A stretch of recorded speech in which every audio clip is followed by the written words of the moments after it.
तो हमारे पास अब क्वेश्चन नंबर 5 है। तो हमें शो करवाना है कि show that equal and opposite rotation of a rigid body about distinct axis are equivalent to a translation of the body. हमने इस बात को प्रूव करना है।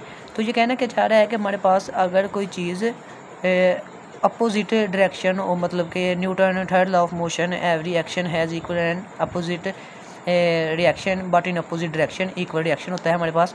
तो यही चीज़ हमने शो करनी है कि हमारे पास अगर एक वेलोसिटी है जो कि एंगुलर वेलोसिटी हो, जो में कोई अमल कर रही हो सीधी डायरेक्शन में, तो उसका हमारे पास कोई रिएक्शन भी होगा जो कि सेम होगा लेकिन उसकी अपोजिट डायरेक्शन में होगा।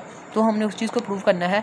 तो हम जानते हैं कि अगर फ़र्ज़ कर लो हमारे पास कोई पॉइंट है, पॉइंट P है, तो उसके हमारे पास कोई रोटेशन हुई है किसी एक्सिस के गिर्द, उसकी अगर रोटेशन हुई हो तो उसके अपोजिट डायरेक्शन में भी उसकी कोई रोटेशन हुई होगी। तो हमने इसी बात को देखना है।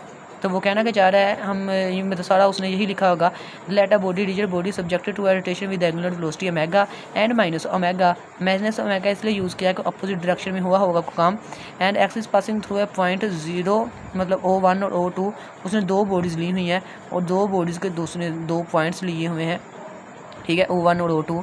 Late P be any particle of a body with such that position vector O1 and O2 are R1 and R2 directed to the line segment। ठीक है, कि उसने कोई जो हमारे पास पॉइंट्स थे दो लिए हुए पॉइंट, जैसा कि मतलब एक मेरे पास अगर पॉइंट है ये यहाँ से यहाँ तक है, ये अगर O1 हो तो फिर यहाँ से अगर यहाँ तक हो तो ये O2 हो। तो जैसा हमने पिछला सवाल किया तो हमारे पास ये हम उसका दरमियान जो डिस्टेंस था वो भी फाइंड कर सकते थे।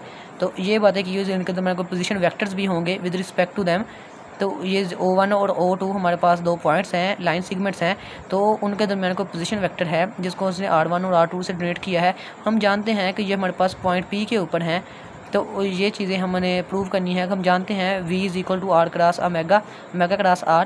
तो ये P किसी पॉइंट P पर है तो ओमेगा क्रॉस R1 है, क्योंकि हमारे पास ये पहले लाइन 1 के लिए हैं फिर लाइन 2 के लिए हैं। तो जब ये अपोजिट डायरेक्शन में है तो इसलिए माइनस ओमेगा यूज़ किया हुआ है।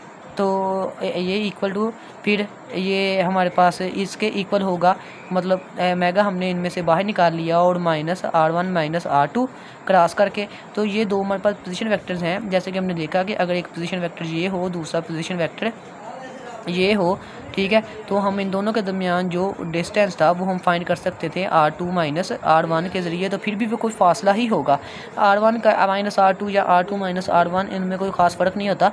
तो ये जब हमने निकालेंगे तो हमारे पास जो जवाब आएगा उसको हमने S लिख दिया है। इन दोनों के दरमियान जो डिस्टेंस निकलेगा, जो हमारे पास फ़र्क निकलेगा वो हमारे पास S होगा, S भी कोई हमारे पास फासला ही होगा। तो यही चीज़ हमने प्रूव करनी थी।